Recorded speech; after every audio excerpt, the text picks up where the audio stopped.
Merci beaucoup Antoine Clairaut depuis Moscou. Et pour en parler, nous sommes avec Pierre Laurin, journaliste spécialiste de la Russie. Bonjour. Bonjour. Merci d'être avec nous. Moscou réclamait donc la libération de Maria Butina depuis plus d'1 an. Maria Butina, on vient de l'entendre, qui a donc purgé près de la moitié de sa peine de 18 mois de prison. Comment est-ce que vous interprétez sa libération aujourd'hui ?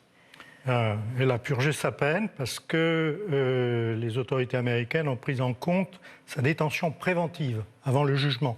Le jugement est intervenu en avril de cette année, mais elle était déjà en prison.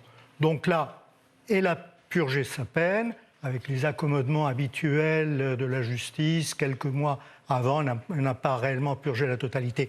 Mais elle est nette à l'égard de la justice américaine. Et maintenant, donc, elle va rentrer en Russie.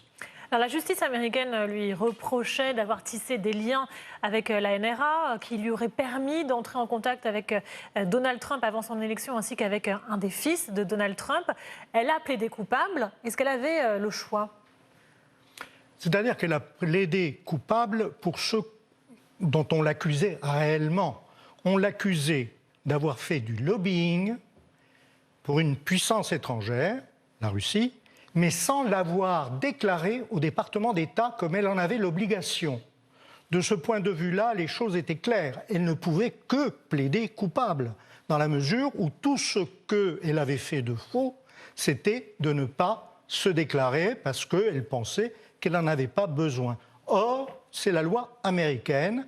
Toute personne qui fait du lobbying politique en étant payée par un État étranger est obligée de le déclarer. Et c'est d'ailleurs pareil en Russie. C'est-à-dire que lorsque les autorités russes accusent les Occidentaux d'être des agents de leurs pays respectifs, c'est en vertu d'une loi similaire.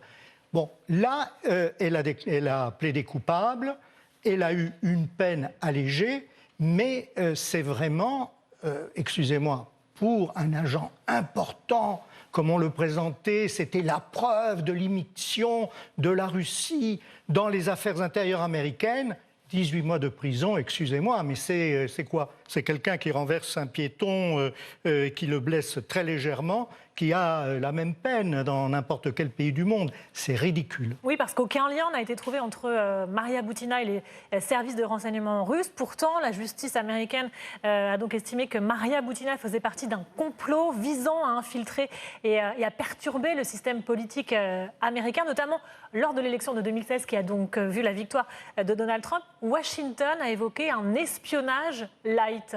Oui, un espionnage light, parce qu'il était impossible d'invoquer un espionnage pur et dur. C'était impossible. Est-ce que ce serait quoi un espionnage pur et dur ?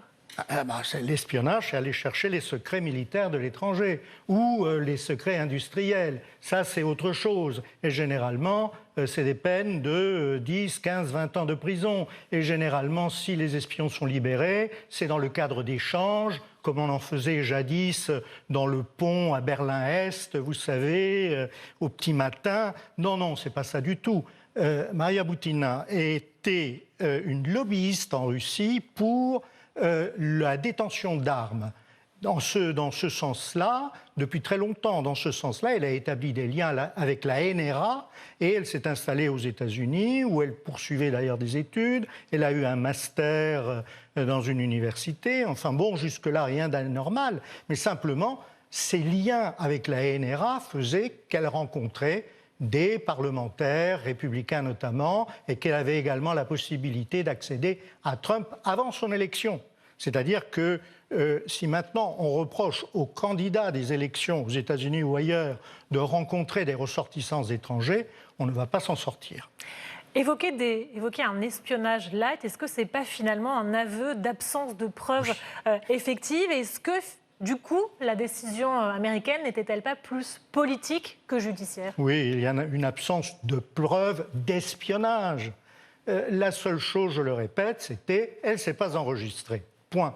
À partir de là, il était difficile pour la justice américaine, d'une part, de passer l'éponge, parce que c'est tout de même un délit, et d'autre part, pour tous ceux qui avaient monté l'affaire Butina en épingle au moment de la rencontre, vous vous souvenez, entre Trump et Poutine, c'était une manière de détourner l'attention, de montrer encore au public américain, regardez comme les Russes sont méchants, et donc de discréditer cette rencontre.